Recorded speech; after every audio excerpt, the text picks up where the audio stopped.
D'accord, très. Monsieur le juriste, les propos de Monsieur Sur, Noko Dégué, il nous parle de rapport caché, jeu de mots, voilà, stratégie de défense là. J'avais dit ici. Oui. On demande des rapports, mais on ne donnera pas de rapport. Même si on donne des rapports, on donnera un rapport que moi j'ai. Keroog laaj naa fi ñu ne ma wax naa fi ñu ne cuun nañ dem cuun na dem jox leen rapport bi yow yor nga rapport bi yow. waaw yor naa ko. waaw c'est quoi le problème. ñoom nee nañ jotuñu de man de li ma jaaxal jot naa ñoom ñi fi taxawoon. ñu ni rapport bi kenn certifié wu ko. yàlla xam ne avocat ba ni jotuñu rapport. dama ne oui ils sont 1000. nit yu connecté n'est-ce pas. oui tey su ma jege woon fii ñu ran ku ne mën naa la jox benn. waaw kon rapport bi ma yor naa ko. waaw rapport man yor naa ko. léegi rapport boobu boo ko bëggee yor tamit yow dugal si site Cour des comptes di nga ko yor. C'est-à-dire c'est pas un rapport confidentiel, c'est un rapport rendu public parce que la loi moo ko wax la loi sénégalaise moo ne en 2012 loi sur la situation des silences sur le code de transparence moo ne bu ñu amee nouveau mandat présidentiel les 3 mois qui suivent ce mandat-là 3 mois yooyu le gouvernement dafay produire un rapport d'accord boo xamante ni dañ koy certifier audité plutôt par la Cour des comptes mais ñii xanaa dégguñu tubaab le gouvernement produit un rapport mais le gouvernement buy produire rapport c'est pas la Cour des comptes c'est l'IGF mooy produire ce rapport là ñu ne ce rapport produit par le gouvernement et fait par l'IGF en réalité c'est ça et certifié par la Cour des comptes bokk ci gouvernement yaa ngi dégg. Maintenant rapport bi nga xam ne dañuy certifié c'est le rapport de l'IGF l'IGF est sous la tutelle du ministère des finances moo tax su paree da koy jox ministre des finances Cheikh Diba mu def observation bu ñu paree ñu jël rapport boobu jox ko Cour des comptes xool def comparaison chiffres yooyu noonu su paree laata mu koy rendre définitif mu jox ko le président de la République jox ko premier ministre jox ko le président de l'Assemblée nationale.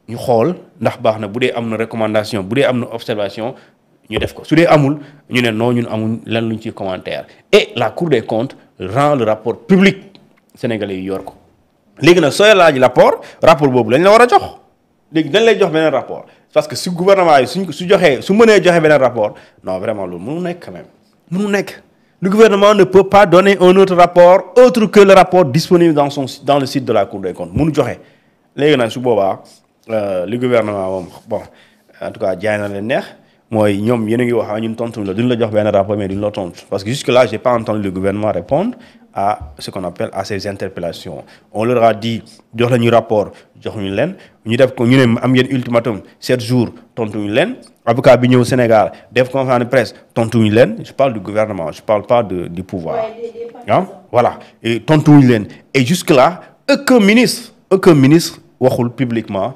ci loolu nga xamante moom mooy interpellation yooyu léegi nag les avocats l'avocat Olivier Sur qui est le coordonnateur du pôle d'avocats de Macky Sall a dit que bu dee laaj nañ leen rapport yi joxuñu leen ko parce que ñoom il parle du rapport de l'IGF et le rapport de l'IGF en réalité boo koy comprendre draft la mu nekk draft parce que le rapport IGF dafa produire benn rapport à partir de ce rapport là Cour des comptes certifié xool est-ce que ñun lu ñu am ak lu ñu jox est-ce que loolu méngoo na les pare Cour des comptes booy lire non sénégalais ñu bëri liiruñu rapport bi dans l'introduction préambule Cour des comptes mu ngi lay bindal ne dafa am ñaari wax suñu wax ak waxu IGF mu ne soo leen gisee rapport bi nekk en italique écriture nekk en italique nu bind ko noonu italique xam leen ne loolu waxu IGF la léegi ñun Cour des comptes soo leen gisee écriture nekk en gras ñun la noonu la ko bindee léegi waaw léegi nag soo bu dee ñuy jàng sax xanaa report speech xaw ma direct speech am na dañ la ne léegi lii su dee sama wax la dafa nekk gras bu dee waxu Bamba la moo nekk en italique léegi nag moo gis ñu ne la léegi pour certifier le compte après da ngay gis ñoom lu leen cour bi wax lu leen IGF wax ak ñoom lu ñu am comme information ñu def comparaison pour xool est-ce que ñaari méngoo na et à partir de ça on produit un rapport qui s'appelle le rapport de la Cour des comptes et ce rapport-là il est publié il est accessible moi je l'ai chaque jour ma télécharge ko chaque jour yaa ngi dégg donc vraiment Maintenant soo bëggee weddi tu peux aller démentir le contenu du rapport. Si vraiment tu n'es pas satisfait, par exemple on te dit une dette xaw ma nangam milliards mën nga ko contester. léegi contestation bi aller chercher d'autres informations contraires à celles disponibles dans le rapport et maintenant dans ce cas alors tu pourras asseoir une thèse boo xamante ni mën nga jàpp ne yéen yi ngeen di wax dette cachée nous on ne voit pas de dette cachée et ça le débat reste un débat technique un débat économique et non un débat boo xamante ni ay débat de ping-pong comme je sais pas comme quand on est au basket. Mais en tout cas yéen ñi nekk du ñu suivre en direct fii ci Feeling Dakar je vous rappelle juste que vous êtes dans votre émission le Round-Up di l'actualité ñu leen koy amal dimanche bu jot. benn ba xam naa man benn la xam naa. waaw rapport Forbes Mazars. waaw Thioune man bëgg naa ko lire nag. ah boobu ñoom FMI leen koy jébbal directement. waaw xam naa mais FMI Sénégalais yi aussi Sénégalais ñoo gën a soxla FMI. waaw FMI nee na bu nu paree jox. non FMI. waaw FMI FMI mënuñu atte. quand je dis maanaam FMI mënu wax ci turu Sénégal.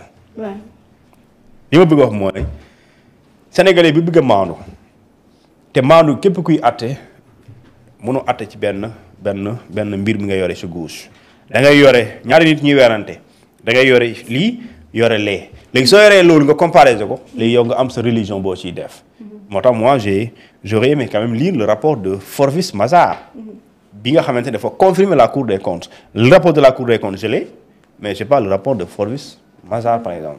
léegi pour ma gën a mën a wax ci loolu ma def comparaison bi am Mazars fii am Forbes. Mazars fii ak am fii Cour des comptes. Cour des comptes am naa ko soxlawu ma rapport IGF parce que rapport IGF li fa ne moom la Cour des comptes jël.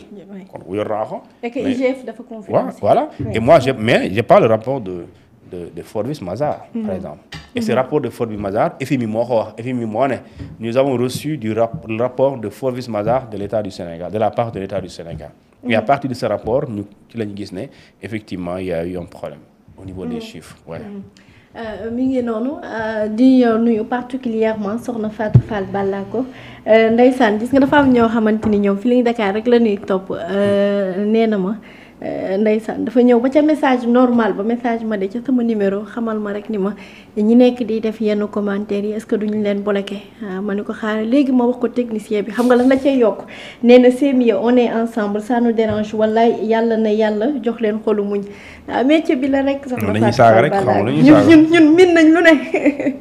min nañ saaga min nañ. xas ceux-là qui insultent ils ont tort d'insulter. min nañ wax min nañ lépp donc tamit technicien yi nekk ci régie bi ñuy gën a bàyyi xel yooyu itam c'est important.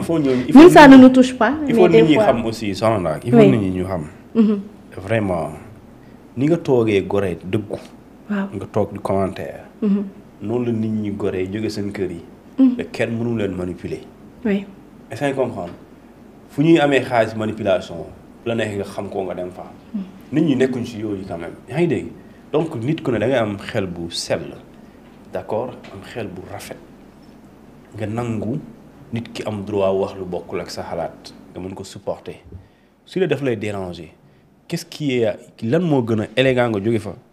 parce que yow ki ngay saaga xamul la wala amaana sax xam nga ko mais après devant Dieu tu vas insulter encore ñu punir la.